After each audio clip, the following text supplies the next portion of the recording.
Everyone, इस question में हमें बताया हुआ है कि कोई दो स्फीयर्स है जिनका मास m1 तो है 1 kg और m2 हमें दिया है 3.5 kg। ये दोनों सेम मटेरियल से सेम मेटल से बने हैं, तो इससे इनकी रो हो जाएगा सेम, डेंसिटी सेम हो जाएगी।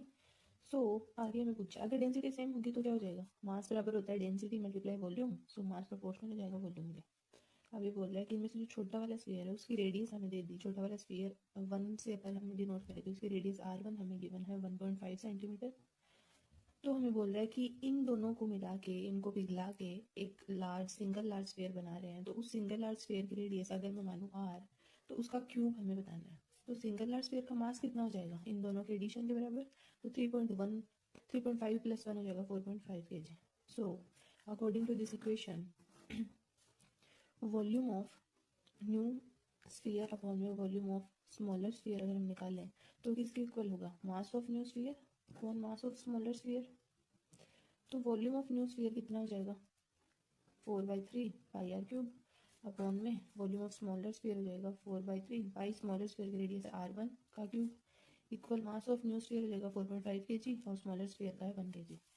तो इनको सॉल्व करें then we will get are cube is equal to 4.5 upon 1 हो गया 4.5, ये मल्टीप्लाई में जाएगा r1 की वैल्यू है 1.5 का क्यूब।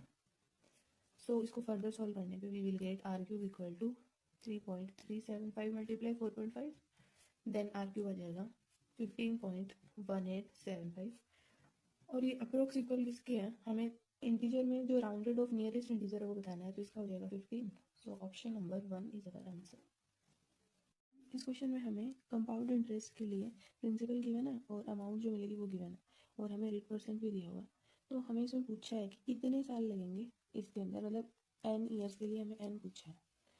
तो कंपाउंड इंटरेस्ट अगर हम देखें तो क्या हो जाएगा, अमाउंट में से प्रिंसिपल को माइनस कर देंगे, देन वी विल गेट 84699.68।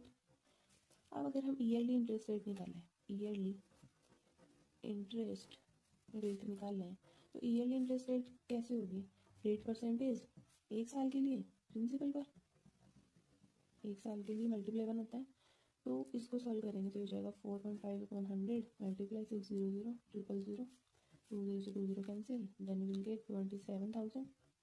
अब हमें कितने नंबर ऑफ ईयर्स में ये होगा अमाउंट ये पूछा है, तो नंबर ऑफ ईयर्स अगर n है तो कितना हो जाएगा, टोटल इंटरेस्ट कितना है अपॉन में ईयरली इंटरेस्ट कितना है, तो total interest upon yearly interest.